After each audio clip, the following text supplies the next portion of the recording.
ವ್ಯಾಖ್ಯಾನ ಗುರುಸ್ತುತಿಯೊಂದಿಗೆ ಪ್ರಾರಂಭ.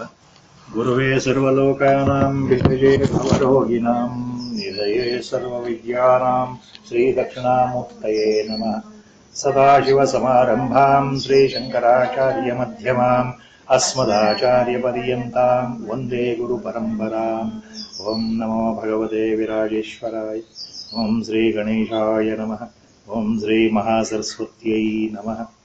ವಸುದೇವಸುತಂ ದೇವಂ ಕಂಸಚಾಣೂರಮರ್ದನಂ ದೇವಕೀ ಪರಮಾನಂದಂ ಕೃಷ್ಣಂ ವಂದೇ ಜಗದ್ಗುರುಂ. ಮೂಕಂ ಕರೋತಿ ವಾಚಾಲಂ ಪಂಗುಂ ಲಂಘಯತೆ ಗಿರಿಂ ಯತ್ಕೃಪಾತಮಹಂ ವಂದೇ ಪರಮಾನಂದಮಾಧವಂ. ನಾರಾಯಣಂ ನಮಸ್ಕೃತ್ಯ ನರಂ ಚೈವ ನರೋತ್ತಮಂ ದೇವೀಂ ಸರಸ್ವತೀಂ ವ್ಯಾಸಂ ತತೋ ಜಯಮುದೀರಯೇತ್. 13ನೇ ಅಧ್ಯಾಯ 31ನೇ ಶ್ಲೋಕಕ್ಕೆ ಬಂದಿತ್ತು. Last time the 31st shloka of the 13th chapter Bhagavad Gita was covered. Kshetra, Kshetrajna. After explaining completely about the nature of the Kshetra and then Kshetrajna, the jnana about Kshetrajna, how to understand Kshetrajna and what is Kshetrajna. Finally, Lord in the 31st shloka, he is concluding the chapter. To conclude, this is the Upasamhara. His most important concluding message. What is that concluding message? Anaditvat nirgunatvat paramatmayam avyayah sharirasthopi kaunteya na karoti na lipyate. Sharirasthopi sharirastah plus api kaunteya na karoti na lipyate. This is the important landmark point here. ಆತ್ಮನು ಶರೀರದಲ್ಲಿ ಇದ್ದರೂ ಸಹ, ದೇಹದಲ್ಲಿ ಆತ್ಮನು ಇದ್ದರೂ ಸಹ ನ ಕರೋತಿ ನ ಲಿಪ್ಯತೆ ಅಂತ ಭಗವಂತ ಹೇಳ್ತಾ ಇದ್ದಾನೆ. ಈ ಒಂದು the brahmatatva in the form of atma or paramatma or pratyegatma. It is present inside this perishable body. He being imperishable, he being anadi, he being eternal. The body may perish, the body may get destroyed, the body may die, but he will not die. That is the inner meaning. And the same Atma, Chaitanya, that pure consciousness, that pure awareness, na karoti na lipyate. Neither the Atma acts nor it is bound by the karma. Na lipyate, it is not bound by the karma. Vedantadalli, this is the most important thing. ಆತ್ಮನು ನಿಷ್ಕ್ರಿಯ ಅಂತ ವೇದಾಂತ ಹೇಳುತ್ತೆ, ಅಸಂಗ ಅಂತ ಹೇಳುತ್ತೆ. ಹಂಗಂದ್ರೆ ಅರ್ಥ ಏನು? ಆತ್ಮನು ಅಕರ್ತ ಅಂತ ಶಬ್ದ ಇದೆ ವೇದಾಂತದಲ್ಲಿ, ಅಭೋಕ್ತೃ ಅಂತ ಶಬ್ದ ಇದೆ. ಆತ್ಮನು ಕರ್ತನೂ ಅಲ್ಲ ಭೋಕ್ತೃನೂ ಅಲ್ಲ ಅಂತ ಶಬ್ದಗಳಿದೆ. ಆಚಾರ್ಯರು ಹೇಳ್ತಾರೆ ಅದನ್ನ. ನಾವು ಅದನ್ನ ಕೇಳಿ ಕಿವಿನಲ್ಲಿ ಅದರ ಅರ್ಥ ಸರಿಯಾಗಿ ತಿಳ್ಕೊಳ್ಳೋದು, ಅದನ್ನ ಒಂಥರ ಬಾಯ್ಪಾಠ ಮಾಡೋದಂಗೆ ಹೇಳ್ತಾ ಇರ್ತೀವಿ. That is what our Gurudev was talking. Tons of pravachan. Tons of pravachan will not lead to the pravachanakara towards salvation. The person who gives pravachan is only fit at giving pravachan because he has by-hearted these words. Because there is an audience in front, he goes on speaking. But that won't fetch. Upanishad is very clear on that. Na pravachanena labhya ayam atma. Upanishad starts like that. By delivering lectures, sermons, spiritual discourses, Atma is not available. Upanishad is very clear. Here, what Lord is talking, Atma is not the doer at all.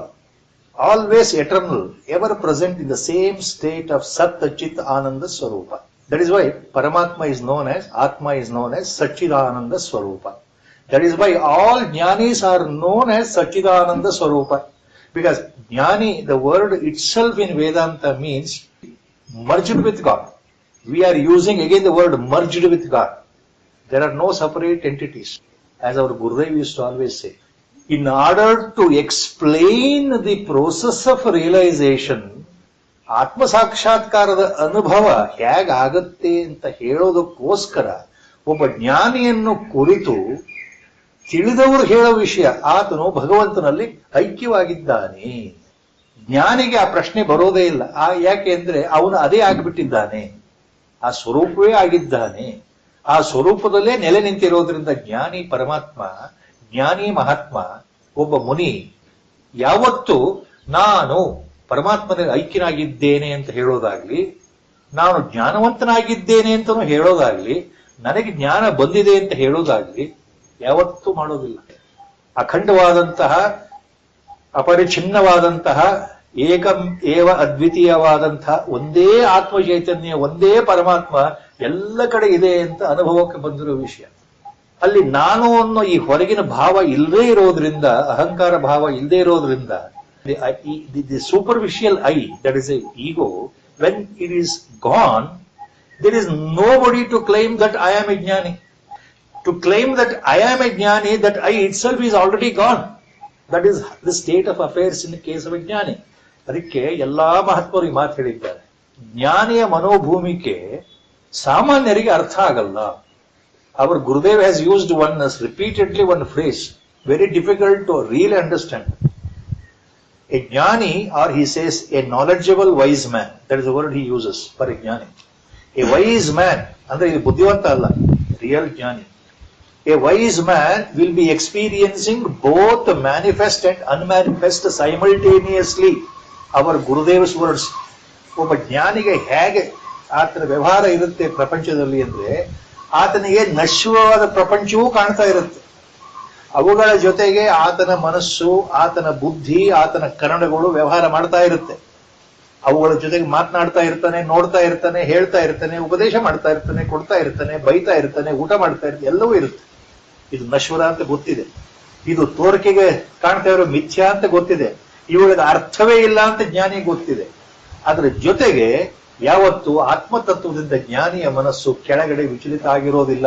ಯಾವತ್ತಿದ್ರೂ ಮನಸ್ಸು ನೇರವಾಗಿ ಆತ್ಮತತ್ವದಲ್ಲೇ ಇರುತ್ತೆ. ಇದನ್ನು ಹೇಗೆ ಹೇಳಬೇಕು? ಎರಡನ್ನೂ ಒಟ್ಟಿಗೆ ಅನುಭವಿಸುವಂತ ಸ್ಥಿತಿ ಸಾಮಾನ್ಯರಿಗೆ ಹೇಗೆ ಅರ್ಥ ಆಗಬೇಕು? ಖಂಡಿತ ಆಗಲ್ಲ. ನಾವು ಏನ್ ಮಾಡ್ತೀವಿ, ನಮಗೆ ಇದು ಕಾಣ್ತಾ ಇದೆ ಅಂತ ಹೇಳ್ತೀವಿ ಅಷ್ಟೇ.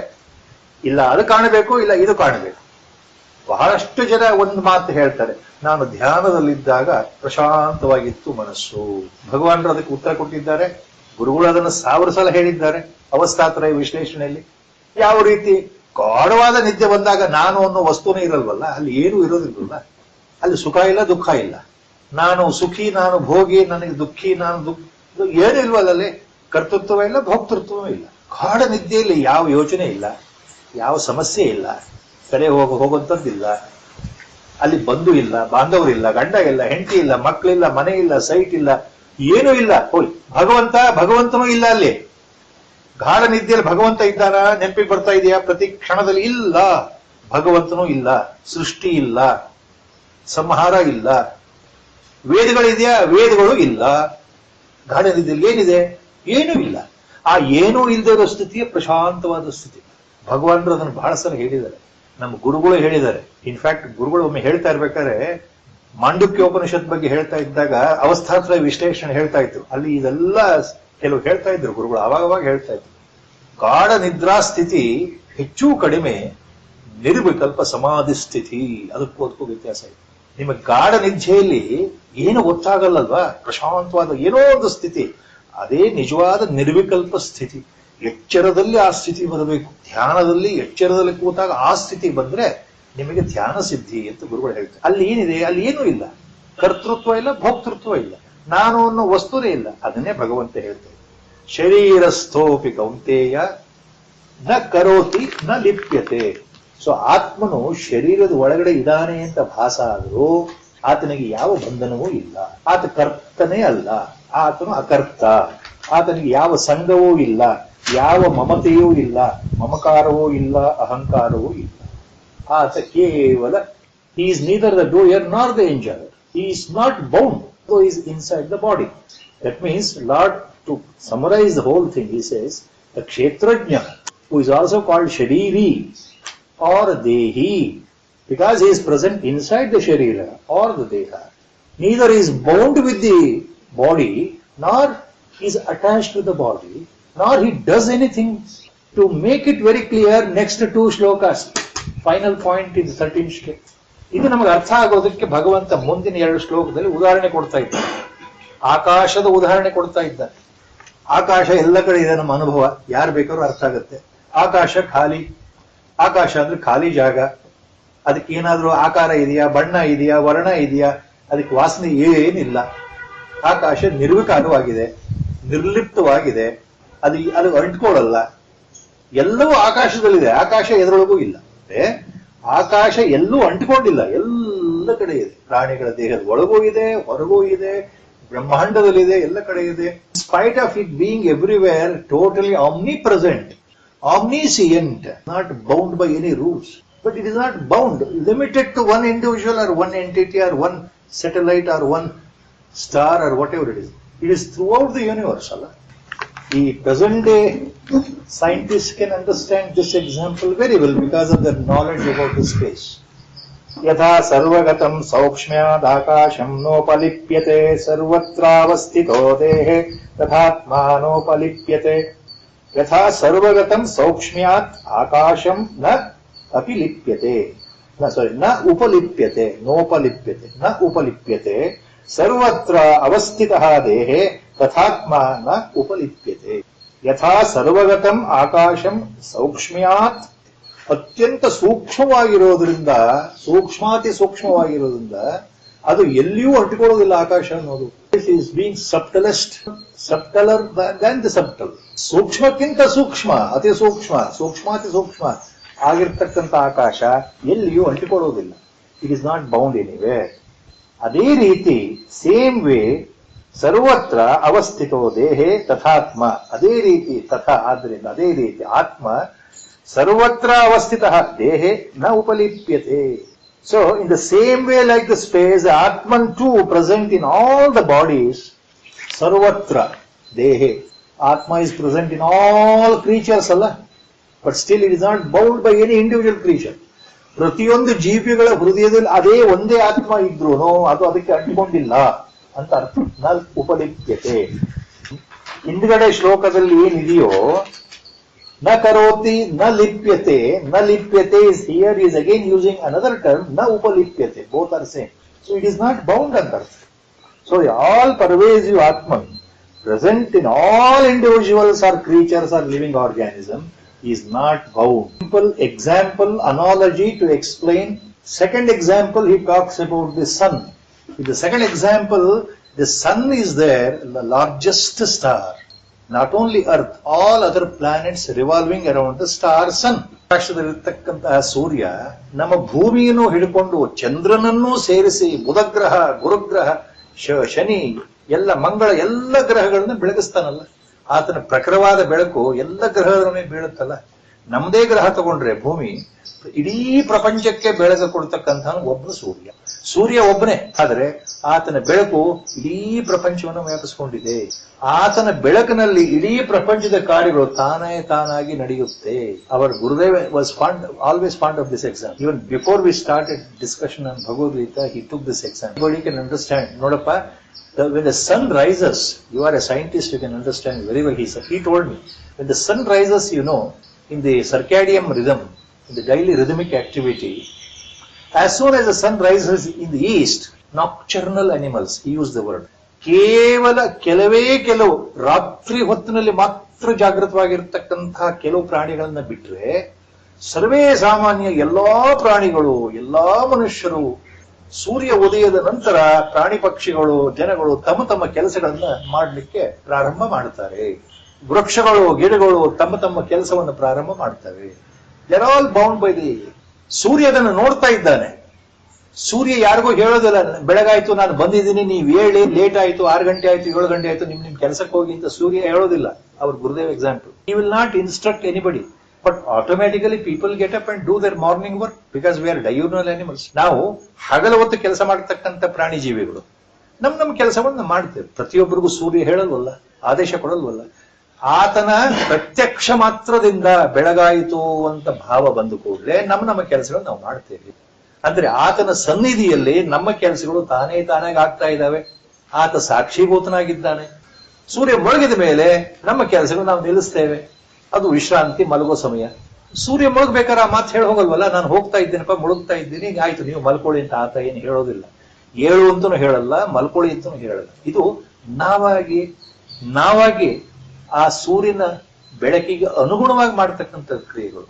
ಅಂದ್ರೆ ನಮ್ಮ ಮೇಲೆ ಸೂರ್ಯನ ಪ್ರಭಾವ ನಮಗೆ ಗೊತ್ತಿಲ್ಲದೆ ಬಂದಿದೆ. ಆತ ಕೇವಲ ಸಾಕ್ಷಿ. ಹಾಗೆ ನೋಡಪ್ಪ ಆತ್ಮ ಅಂತ ಹೇಳ್ತಾರೆ. ಇದೇ ಉದಾಹರಣೆ ಇಲ್ಲಿ ಭಗವದ್ಗೀತೆ ಭಗವಂತರು ಹೇಳ್ತಾ ಇದ್ದಾರೆ. ಯಥಾ ಪ್ರಕಾಶಯತ್ಯೇಕಃ ಕೃತ್ಸಂ ಲೋಕಮಿಮಂ ರವಿಃ ಯಥಾ ಪ್ರಕಾಶಯತಿ ಏಕಃ ಇಮಂ ಲೋಕಂ ಕೃತ್ಸ್ನಂ. ಕೃತ್ಸ್ನಂ ಅಂದ್ರೆ ಸಂಪೂರ್ಣವಾಗಿ ಸಮಸ್ತವಾಗಿ, ಕೃತ್ಸ್ನಂ ಇನ್ ಎಂಟೈರ್ ಟೋಟಾಲಿಟಿ, ಲೋಕಂ ಇಮಂ ಲೋಕಂ ರವಿಃ ಏಕಃ ರವಿಃ ಪ್ರಕಾಶಯತಿ. ಕೇವಲ ಒಬ್ಬ ಸೂರ್ಯ, only one sun will totally reflect his light and then illuminates the entire world. ಯಥಾ ಯಾವ ರೀತಿ, ಇನ್ ದ ಸೇಮ್ ವೇ ಕ್ಷೇತ್ರಂ ಕ್ಷೇತ್ರೀ ತಥಾ ಕೃತ್ಸ್ನಂ ಪ್ರಕಾಶಯತಿ ಭಾರತ. ಲುಕ್ ಅರ್ಜುನ, ಕೃತ್ಸ್ನಂ ಕ್ಷೇತ್ರಂ ಕ್ಷೇತ್ರೀ ಪ್ರಕಾಶಯತಿ. ಕೃತ್ಸ್ನಂ ಅಂದ್ರೆ ಕಂಪ್ಲೀಟ್ಲಿ, ಸಂಪೂರ್ಣವಾಗಿ. ಕೃತ್ಸ್ನಂ ಕ್ಷೇತ್ರಂ ಸಂಪೂರ್ಣವಾಗಿ ಇಡೀ ಕ್ಷೇತ್ರವನ್ನ, ಕ್ಷೇತ್ರಿ ಅಂದ್ರೆ ಕ್ಷೇತ್ರಜ್ಞ, ಪ್ರಕಾಶಯತಿ ಆತ ಅದನ್ನ ಪ್ರಕಾಶಗೊಳಿಸುತ್ತಾರೆ. The word Acharya in his explanation says ಕೃತ್ಸ್ನಂ ಕ್ಷೇತ್ರಂ. Word use by Lord denotes ಸಂಪೂರ್ಣ ಕ್ಷೇತ್ರ ಅಂದ್ರೆ the entire totality of the field. ಎಲ್ಲ ಕ್ಷೇತ್ರವನ್ನ ಸೇರಿ ಬೆಳಗಿಸ್ತಾನೆ ಪರಮಾತ್ಮ ಅಂದ್ರೆ ಅರ್ಥ ಏನು? ಸಮಸ್ತ ಚರಾಚರ ಜಗತ್ತಿನ ಪ್ರಾಣಿ ಪ್ರಪಂಚ, ಸಸ್ಯ ಪ್ರಪಂಚ, ತಾರಾ ಪ್ರಪಂಚ, ಗ್ರಹಗಳ ಪ್ರಪಂಚ, ಈ ಬ್ರಹ್ಮಾಂಡದಲ್ಲಿರ್ತಕ್ಕಂಥ ಎಲ್ಲವನ್ನೂ ಸೇರಿ, ಮತ್ತು ಕಣ್ಣಿಗೆ ಕಾಣದೇ ಇರತಕ್ಕಂಥ ಲೋಕಗಳಿರತಕ್ಕಂತಹ ಮರ್ತ್ಯಲೋಕ ಬಿಟ್ಟು ಸ್ವರ್ಗಲೋಕದಲ್ಲಿ, ನರಕಲೋಕದಲ್ಲಿ ಇತರೆ ಲೋಕಗಳಿರತಕ್ಕಂಥ ಇತರೆ ಅಗೋಚರವಾಗಿರ್ತಕ್ಕಂತಹ ಜೀವಿಗಳು ಬರ್ತಾರೆ, ಇದರೊಳಗೆ ದೇವತೆಗಳು ಬರ್ತಾರೆ, ಗಂಧರ್ವರು ಬರ್ತಾರೆ, ಯಕ್ಷನಾಗ ಕಿನ್ನರ ಕಿಂಪುರುಷ ಎಲ್ಲರೂ ಬರ್ತಾರೆ, ಕರ್ಮದೇವತೆಗಳು, ಪಿತೃದೇವತೆಗಳು, ಅಜಾನನ ಪಿತೃದೇವತೆಗಳು, ಭೂತ ಪ್ರೇತ ಪಿಶಾಚಿಗಳು ಎಲ್ಲರೂ ಬಂದ್ಬಿಟ್ರು. ಕೃತ್ಸ್ನಂ ಕ್ಷೇತ್ರಂ ಅಂತ ಆಚಾರ್ಯರ ಪರಿಭಾಷೆ. ಈ ಎಲ್ಲಕ್ಕೂ ಸಮನಾಗಿರ್ತಕ್ಕಂಥ ಒಬ್ಬನು ಕ್ಷೇತ್ರಿ, ಒಬ್ಬನೇ ಪರಮಾತ್ಮ, ಅವರು ಎಲ್ಲರನ್ನು ಬೆಳಗ್ತಾ ಇದ್ದಾನೆ. ಅಂದ್ರೆ ಸಮಸ್ತ ಲೋಕಗಳಿಗೆ ಗೋಚರವಾಗಿರ್ತಕ್ಕಂಥ ಮತ್ತು ಅಗೋಚರವಾಗಿರ್ತಕ್ಕಂಥ ಲೋಕಗಳು ಸೇರ್ಕೊಂಡು, ಜೀವಿಗಳನ್ನು ಸೇರ್ಕೊಂಡು ಎಲ್ಲರನ್ನು ಆತ ಒಬ್ಬನೇ. ಇರೋದು ಒಂದೇ ವಸ್ತು, ಇರೋದು ಒಂದೇ ಆತ್ಮ, ಒಂದೇ ಪರಮಾತ್ಮ. ಆತನ ಸನ್ನಿಧಿಯಲ್ಲಿ ಅಂದ್ರೆ ಸೃಷ್ಟಿ ಕ್ರಿಯೆ ನಡೀತಾ ಇದೆ.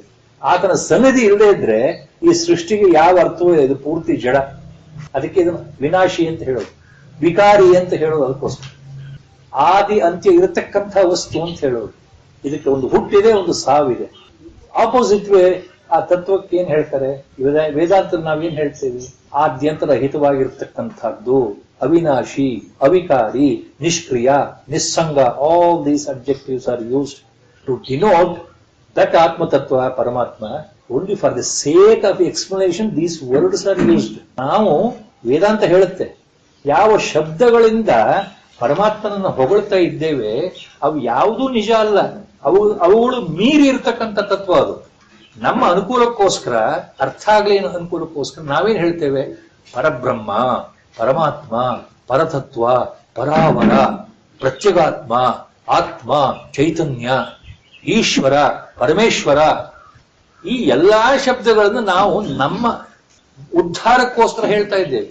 ಈ ಎಲ್ಲಾ ಶಬ್ದಗಳಿಗೂ ಮೀರಿ ಇರತಕ್ಕಂಥದ್ದು ಆ ತತ್ವ ಅಂತ. Trying to explain by some pointers. That is what Upanishad say. That which cannot be explained by words. About that which cannot be understood by our mind.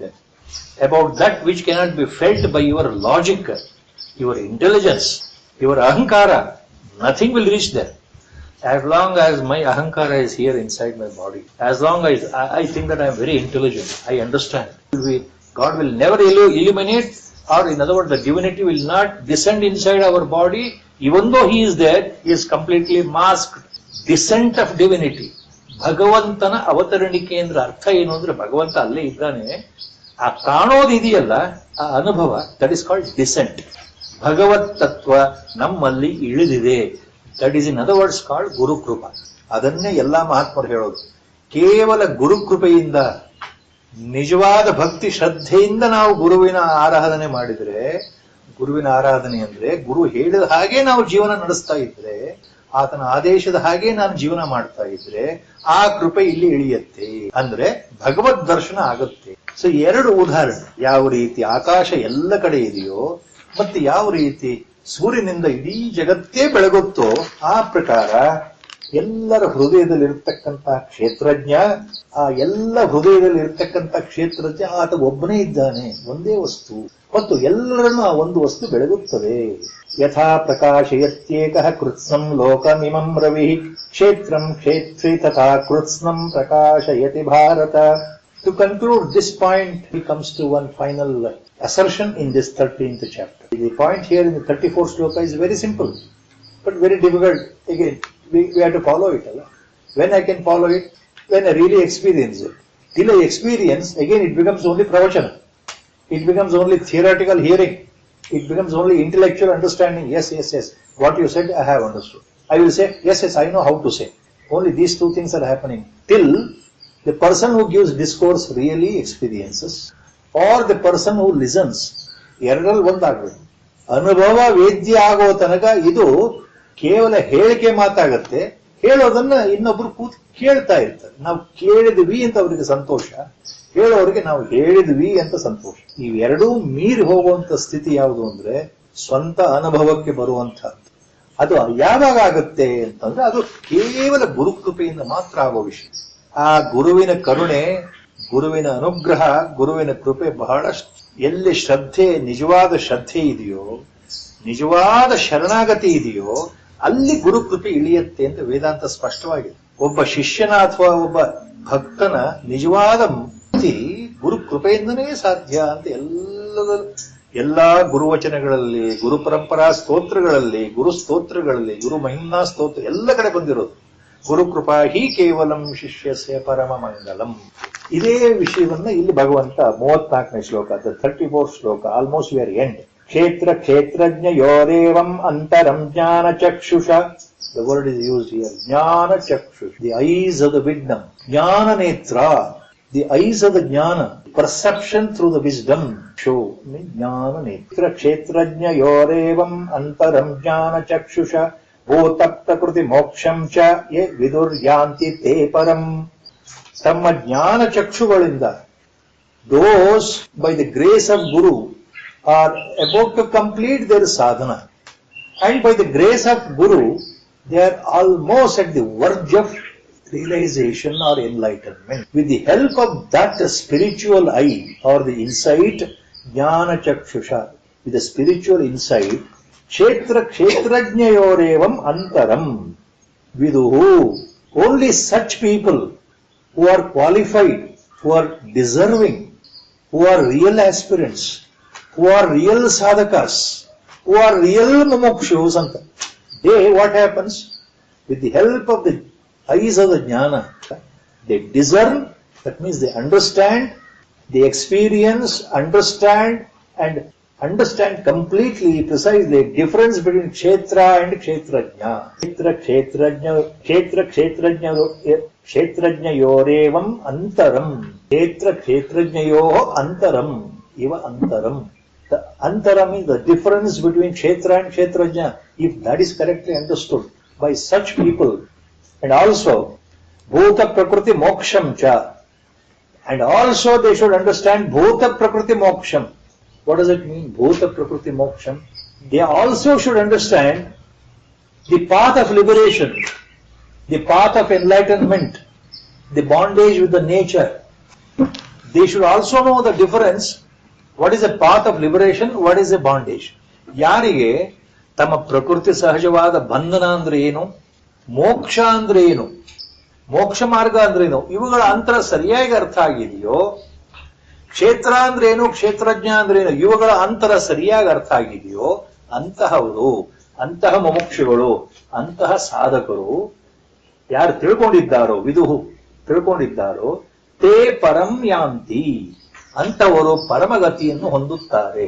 Only such people will enter the Godhead. In reality, Lord is saying that the jnanis, the real sadhakas, real mumukshus, by the grace of Lord, by the grace of Guru, what happens?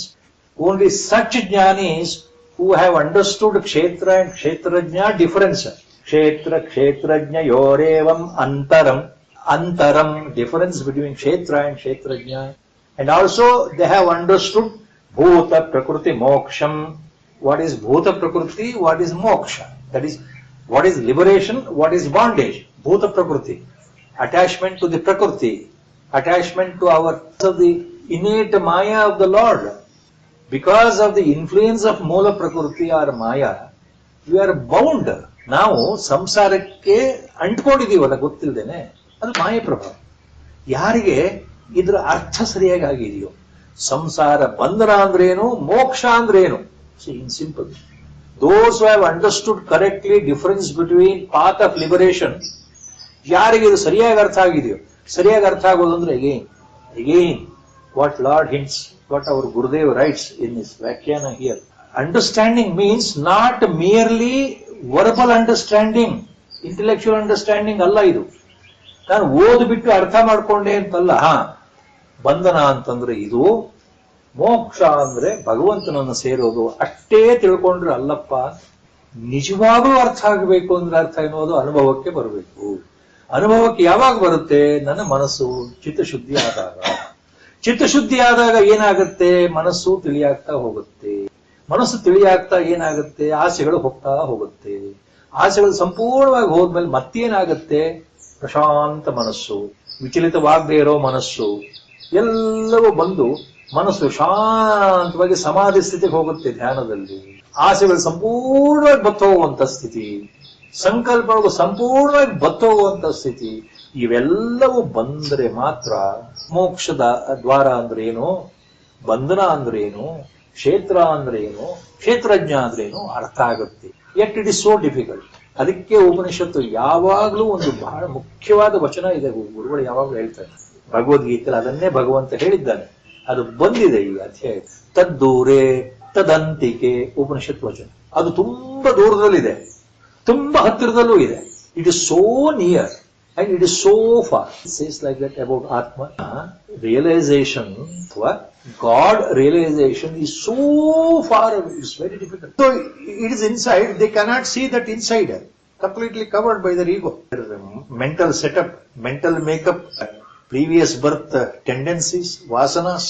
So they are always searching outside. Always searching outside. So it is very far. They will never get it. And it is yet very near. For those who have understood by the Guru's grace, they know that it is inside only. They need not do anything. Then you will see God inside you only. So, anybody who has understood the difference between Kshetra and Kshetrajna, Bhuta plus Prakriti or Bhuta Prakriti plus Moksha, they will really, ultimately end up in Paramagati, Paramdhama. Such people, Yanti te param Bhuta Prakriti Moksham cha ye vidur Yanti te param. This is how he concludes the 13th chapter called Kshetra Kshetrajna Vibhaga Yoga. Om Tatsaditi Srimad Bhagavad Gita So Upanishatso Brahma Vidyayam Yoga Shastre Sri Krishna Arjuna Samvade Kshetra Kshetrajna Vibhaga Yogo Nama Trayodashodhyayah ಚತುರ್ದಶೋಧ್ಯಾಯಃ. ಓಂ ಶ್ರೀ ಪರಮಾತ್ಮನೇ ನಮಃ. ಗುಣತ್ರಯ ವಿಭಾಗ ಯೋಗ 14ನೇ ಅಧ್ಯಾಯ. Now we are coming to the 14th chapter, Gunatraya Vibhaga Yoga.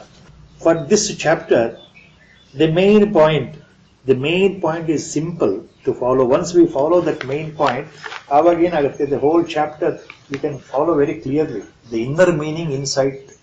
Gunatraya is the clue given in the heading itself. Our Gurudev gives such a beautiful example of being a scientist. Vyakhana on this. He takes the example where anybody can understand, especially scientific-minded young people. 3 nature of gunas, or 3 types of gunas, 3 types of qualities.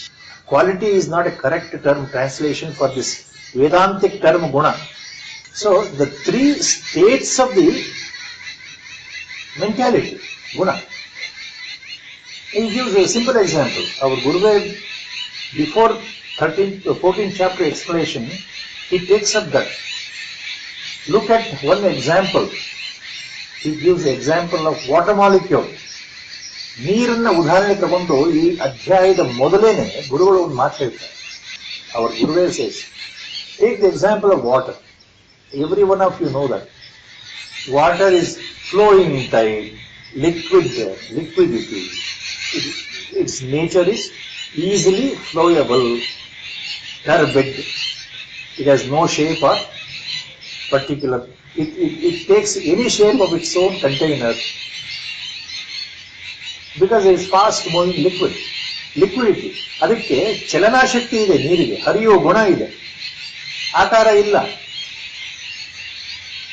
The same water, to boil it, what happens? A small amount, then it becomes totally steam. It becomes invisible. ನೀರು ಕುದಿಯಕ್ಕೆ ಇಟ್ಬಿಟ್ರೆ ಒಂದು ಲೋಟ ನೀರು, ಅದು ಕುದ್ದು ಅದು ಹೊಗೆ ಬರೋದು ಕಾಣುತ್ತೆ. You can see the steam coming out and the steam will merge with the space. Finally you can't even see the steam.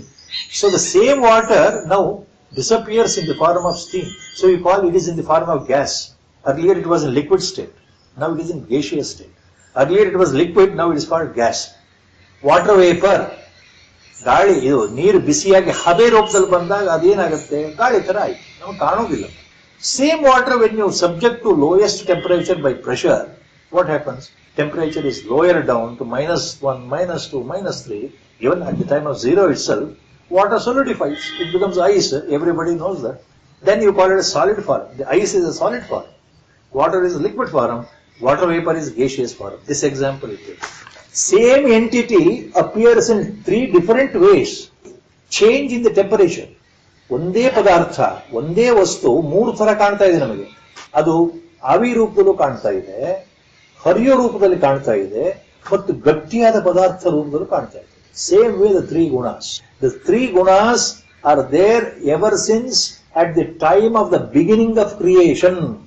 Vedanta is very clear on this. ಸೃಷ್ಟಿಯ ಪ್ರಾರಂಭದಲ್ಲಿ, ಬ್ರಹ್ಮನ ಮೊದಲ ಹಗಲಿನಲ್ಲಿ ಮತ್ತೆ ಯಾವ ರೀತಿ ಸೃಷ್ಟಿ ಪ್ರಾರಂಭ ಆಗುತ್ತೋ ಆ ಪ್ರಾರಂಭದ ಸಮಯದಲ್ಲಿಯೇ ಮೂಲ ಪ್ರಕೃತಿಯಿಂದ ಈ 3 ಗುಣಗಳು ಹೊರಗಡೆ ಬರ್ತವೆ, ಕಣ್ಣಿಗೆ ಕಾಣೋದಿಲ್ಲ. ಸೂಕ್ಷ್ಮವಾಗಿರ್ತಕ್ಕಂತಹ ಈ ಗುಣಗಳು ವೇದಾಂತ says. The 3 gunas manifest from the unmanifest ಮೂಲ ಪ್ರಕೃತಿ. ಅಗೋಚರವಾದ ಮೂಲ ಪ್ರಕೃತಿಯಿಂದ ಅಗೋಚರವಾದ 3 ಗುಣಗಳು ಸೃಷ್ಟಿಯ ಜೊತೆಗೇ ಬಂದ್ಬಿಡ್ತವೆ. ಆ ಅಗೋಚರವಾದ ಮೂಲ ಪ್ರಕೃತಿಯಿಂದ ಯಾವುದು, ಕಣ್ಣಿಗೆ ಕಾಣದೇ ಇರತಕ್ಕಂಥದ್ದು, ಅದು ಮಾಯೆ. Mula prakriti is maya. It immediately gives rise to 3 gunas: sattva, raja, ತಮ. ಸತ್ವಗುಣ, ರಜೋಗುಣ, ತಮೋಗುಣ. ಇನ್ನೊಂದು ಅರ್ಥದಲ್ಲಿ ಸೃಷ್ಟಿಯ ಬಗ್ಗೆ ಏನು ವೇದಾಂತ ಹೇಳುತ್ತೆ? ಕಣ್ಣಿಗೆ ಕಾಣದೇ ಇರತಕ್ಕಂಥ ಸೃಷ್ಟಿ ಪರಮಾತ್ಮನಲ್ಲಿ ಹೋಗಿದೆಯಲ್ಲ, ಮಹಾಪ್ರಳಯ ಆದಾಗ ಸೃಷ್ಟಿ ನಾಶವಾಯಿತು. The whole creation is destroyed. At the end of creation there is no universe. It is sucked back, disappeared into Lord himself in the form of unmanifest. ಅಗೋಚರವಾಯಿತು ಅಂತ ಹೇಳ್ತೀವಿ. ಅಲ್ಲಿ ಏನಾಗುತ್ತೆ, the same 3 gunas, they appear or they are present in the equilibrium form. ಸೃಷ್ಟಿ ನಾಶವಾದಾಗ ಈ 3 ಗುಣಗಳು ಎಲ್ಲೂ ನಾಶವಾಗಲ್ಲ, ಇರ್ತವೆ. ಆದರೆ ಸಮಸ್ಥಿತಿಯಲ್ಲಿ, ಸಾಮ್ಯ ಸ್ಥಿತಿಯಲ್ಲಿ ಇರುತ್ತವೆ. ಕಣ್ಣಿಗೆ ಕಾಣದೆ ಮೂಲ ಪ್ರಕೃತಿಯಲ್ಲಿ ಅಡಗಿಕೊಂಡಿರುತ್ತವೆ. They are the attributes of moola prakriti in equilibrium state. When the equilibrium is disturbed, the 3 gunas come out in different proportions, result in the creation. ಸೃಷ್ಟಿಗೆ ಅವು ಕಾರಣ ಆಗ್ತವೆ. ಯಾವಾಗ ಅವುಗಳ ಸಾಮ್ಯ ಸ್ಥಿತಿ, ಸಾಮ್ಯಾವಸ್ಥೆ ಹೊರಟೋಗುತ್ತೋ, ಸೃಷ್ಟಿಯ ಪ್ರಾರಂಭದಲ್ಲಿ ಆ ದೈವ ಸಂಕಲ್ಪದ ಹಾಗೆ ಅವು ಆಚೆಗೆ ಬರ್ತವೆ. ಎಲ್ಲಿಂದ? ಮೂಲ ಪ್ರಕೃತಿಯಿಂದ. ಸೃಷ್ಟಿಗೆ ಕಾರಣ ಆಗುತ್ತೆ. ಸೃಷ್ಟಿಯ ಮೂಲಭೂತ ಎಲ್ಲ ವಸ್ತುಗಳಲ್ಲಿ ಇರತಕ್ಕಂಥ, ಜೀವಿಗಳಲ್ಲಿ ಇರತಕ್ಕಂಥದ್ದೇ ಈ 3 ಗುಣಗಳಾಗ. ಬೇರೆ ಬೇರೆ ಬೇರೆ ಬೇರೆ ರೀತಿಯಲ್ಲಿ ಅಳತೆಗೋಲಿನಲ್ಲಿ ಎಲ್ಲಾ ಜೀವಿಗಳಲ್ಲಿ 3 ಗುಣ ಸೇರ್ಕೊಳ್ಳುತ್ತೆ. In a different proportions, all the 3 gunas are there during the creation. So every individual is made up of 3 gunas, 3 qualities. Basic quality ಅನ್ನೋ ತಪ್ಪಾಗುತ್ತೆ. ಬೇಸಿಕ್ ಟೆಂಡೆನ್ಸೀಸ್, ಸ್ವಭಾವ, ನೇಚರ್, ಪ್ರಾಕೃತಿಕವಾಗಿರ್ತಕ್ಕಂಥ ನಮ್ಮ ಸ್ವಭಾವ 3 ಥರ. Our basic tendency 3 types. One is sattvic tendency and rajasic tendency. ಅದನ್ನ ವೇದಾಂತ ರಜೋಗುಣ, ತಮೋಗುಣ. ಪ್ರತಿಯೊಬ್ಬ ಜೀವಿಯಲ್ಲಿ ಈ 3 ಗುಣಗಳ ಪ್ರಭಾವ ಇದೆ.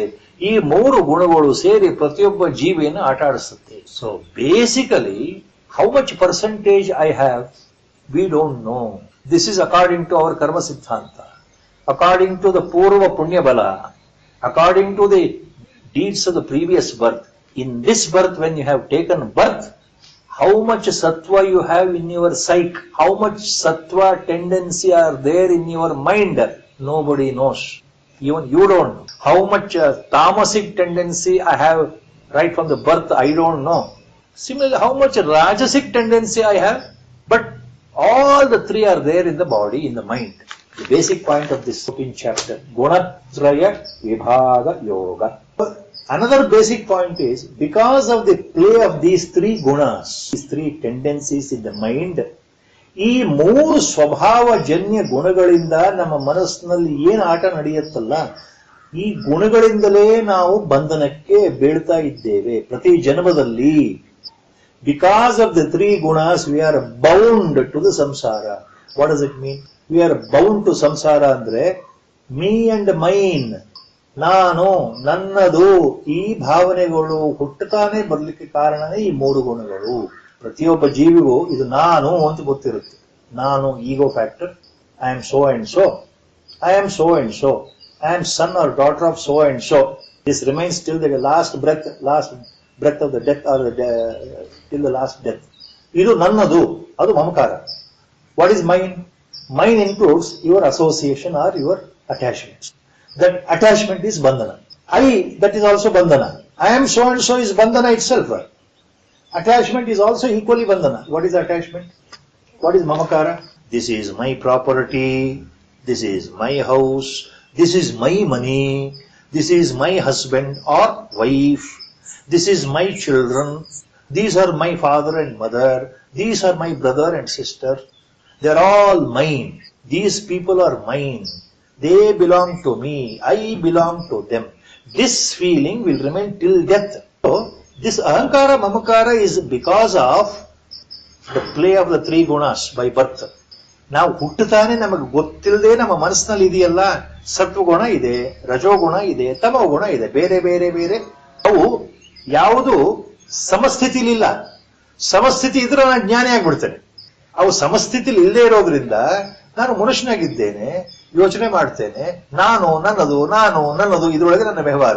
So in this chapter the interesting point what Lord is hinting it, how the three gunas play role in bondage, how they make you to be bound. ಯಾವ ರೀತಿ ಗುಣಗಳು ನಮ್ಮನ್ನ ಬಂಧನಕ್ಕೆ ಈಡು ಮಾಡ್ತಾ ಇದ್ದಾವೆ, ಇವುಗಳಿಂದ ನಾವು ಹೇಗೆ ತಪ್ಪಿಸ್ಕೊಳ್ಬೇಕು, how to escape from the clutches of these three gunas. That is the main purport of the summary of this 14th chapter. Now we are commencing Gunatraya Vibhaga Yoga. Param bhuya pravakshami jnananam jnanamuttamam yajnatva munayah sarve param siddhim ito gataha. Param siddhim itaha gataha. ಯಾರು? ಸರ್ವೇ ಮುನಯಃ ಯಜ್ಞಾತ್ವ, ಯಾವುದನ್ನು ತಿಳ್ಕೊಂಡು ಎಲ್ಲ ಮುನಿಗಳು, all sages, all knowledgeable wise people, ಸರ್ವೇ ಮುನಯಃ ಯಜ್ಞಾತ್ವ, ಯಾವುದನ್ನು ತಿಳ್ಕೊಂಡು ಎಲ್ಲ ಮುನಿಗಳು, all the sages, ಪರಾಂ ಸಿದ್ಧಿಂ ಇತೋಗತಾಹ, ಈ ಪ್ರಪಂಚದಿಂದ ಇತೋ ಅಂದ್ರೆ ಈ ಪ್ರಪಂಚದಿಂದಲೇ ಪರಾಂ ಸಿದ್ಧಿಂ ಗತಾಹ, ಪರಮಸಿದ್ಧಿಯನ್ನು ಹೊಂದಿದರು. ಅಂದ್ರೆ the escaped the cycle of birth and death ಅಂತ. ಅವರು ಪ್ರಪಂಚದಿಂದ ಮುಕ್ತಿಯನ್ನು ಹೊಂದಿದ್ರು ಅಂದ್ರೆ ಮತ್ತೆ ಜನ್ಮರಾಹಿತ್ಯ ಸ್ಥಿತಿಯನ್ನು ಪಡೆದರು. ಯಾವುದನ್ನು ತಿಳ್ಕೊಂಡು ಎಲ್ಲ ಮುನಿಗಳು ಜನ್ಮರಾಹಿತ್ಯ ಸ್ಥಿತಿಯನ್ನು ಹೊಂದಿದರೋ ಅಂತಹ ಜ್ಞಾನವನ್ನ, ಉತ್ತಮವಾದ ಜ್ಞಾನವನ್ನ ಮತ್ತೆ ಮತ್ತೆ ನಿನಗೆ ಹೇಳ್ತೀನಪ್ಪ ಅರ್ಜುನ, ಕೇಳು. ಫಸ್ಟ್ ಲೈನ್, ಪರಂ ಭೂಯ ಪ್ರವಕ್ಷ್ಯಾಮಿ ಜ್ಞಾನಾನಾಂ ಜ್ಞಾನಮುತ್ತಮಂ. ಜ್ಞಾನಾನಾಂ ಜ್ಞಾನಮುತ್ತಮಂ, ಎಲ್ಲ ಜ್ಞಾನಗಳಲ್ಲಿ, ಎಲ್ಲ ವಿದ್ಯೆಗಳಲ್ಲಿ ಅತ್ಯಂತ ಶ್ರೇಷ್ಠವಾದ ವಿದ್ಯೆ, ಶ್ರೇಷ್ಠವಾದ ಜ್ಞಾನವನ್ನ ಭೂಯಃ ಪರಂ ವಕ್ಷ್ಯಾಮಿ, ಮತ್ತೆ ಮತ್ತೆ ನಾನು ನಿನಗೆ ಹೇಳ್ತೇನೆ ಕೇಳಪ್ಪ ಅರ್ಜುನ. ಯಾವ ಉತ್ತಮವಾದ ಜ್ಞಾನವನ್ನು ಹೊಂದಿ ಮುನಿಗಳು ಪರಮಾತ್ಮನನ್ನೇ ಹೊಂದಿದರು, ಪರಂಧಾಮವನ್ನು ಹೊಂದಿದರು, ಪರಮ ಗತಿಯನ್ನು ಹೊಂದಿದರು, ಅಂತಹ ಜ್ಞಾನವನ್ನು ನಿನಗೆ ಹೇಳ್ತೇನೆ, ಉಪದೇಶ ಮಾಡ್ತೇನೆ, ಕೇಳು. Once again Arjuna, I am going to tell you, param bhuya pravakshami. Once again Arjuna, remember I am going to tell you the highest and the best of all wisdoms. ಎಲ್ಲ ವಿದ್ಯೆಗಳಲ್ಲಿ, ಎಲ್ಲ ತರದ ಲೌಕಿಕ ಪಾರಲೌಕಿಕ ವಿದ್ಯೆಗಳಲ್ಲಿ ಉತ್ತಮವಾದಂತಹ ಆಧ್ಯಾತ್ಮ ವಿದ್ಯೆ ಇದೆಯಲ್ಲ, ಜ್ಞಾನ ಪ್ರಧಾನವಾಗುವಂತಹ ಆಧ್ಯಾತ್ಮ ವಿದ್ಯೆ ನಿನಗೆ ಹೇಳ್ತೇನೆ ಕೇಳು ಅಂತ ಅರ್ಥ. Among all types of wisdoms or the knowledge, I am going to tell you the highest, the purest form of knowledge.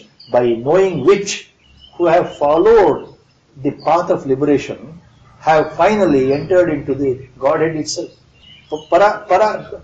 ಪರಂಧಾಮವನ್ನು ಸೇರಿದ್ರು, ಪರಮ ಗತಿಯನ್ನು ಹೊಂದಿದ್ರು. ಅಂಥವನ್ನು ನಾನು ಹೇಳ್ತೀನಿ, ಕೇಳು. ಮತ್ತೆ ಮತ್ತೆ ಹೇಳ್ತಾ ಇದ್ದೇನೆ ಅಂದ್ರೆ ಯಾಕೆ ಭಗವಂತ ಈ ಶಬ್ದವನ್ನು ಹೇಳ್ತಾನೆ? ಪರಂಭೂಯ ಪ್ರವಕ್ಷ್ಯಾಮಿ ಅಂದ್ರೆ ಹೇಳಿದ್ರೆ ನಿಮಗೆ ತಲೆಗೆ ಹೋಗಲ್ಲ. 10 ಸಲ ಹೇಳಿದ್ರಾರು ತಲೆಗೆ ಹೋಗುತ್ತೇನೋ ನಮ್ಮಂತ ಕಲಿಯುಗದಲ್ಲಿ, ನಮ್ಮಂತ ಜನಗಳಿಗೆ 1 ಸಲ ಹೇಳಿದ್ರೆ ಅರ್ಥ ಆಗಲ್ಲ ಅಂತ. ಅದೇ ಭಗವದ್ಗೀತೆ ಉದ್ದೇಶ ಏನು ಅಂತಂದ್ರೆ, ಹೇಳಿದ್ದ ವಿಷಯವನ್ನೇ ಮತ್ತೆ ಮತ್ತೆ ಬೇರೆ ಬೇರೆ ಶ್ಲೋಕಗಳಲ್ಲಿ ಬೇರೆ ಬೇರೆ ರೀತಿಗಳಲ್ಲಿ ಭಗವಂತ ಹೇಳ್ತಾ ಇದ್ದಾನೆ. ಇದಂ ಜ್ಞಾನಂ ಉಪಾಶ್ರಿತ್ಯ ಮಮ ಸಾಧರ್ಮ್ಯಂ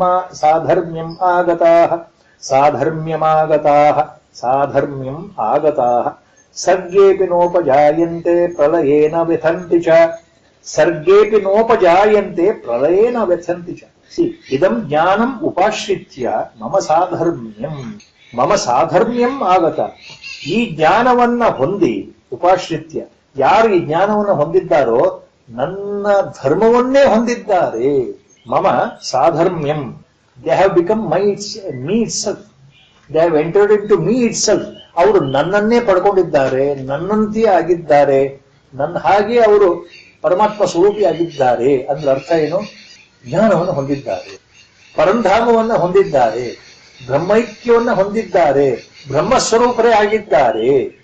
ಈ ಜ್ಞಾನವನ್ನು ಹೊಂದಿದಂಥವರು ಬ್ರಹ್ಮೈವ ಭವತಿ ಉಪನಿಷತ್ತು ಹೇಳುತ್ತಲ್ಲ, ಬ್ರಹ್ಮವನ್ನು ಅರಿತುಕೊಂಡವರು ಬ್ರಹ್ಮವೇ ಆಗುತ್ತಾರೆ ಅನ್ನೋ ಮಾತನ್ನು ಹೇಳ್ತಾ ಇದ್ದಾರೆ.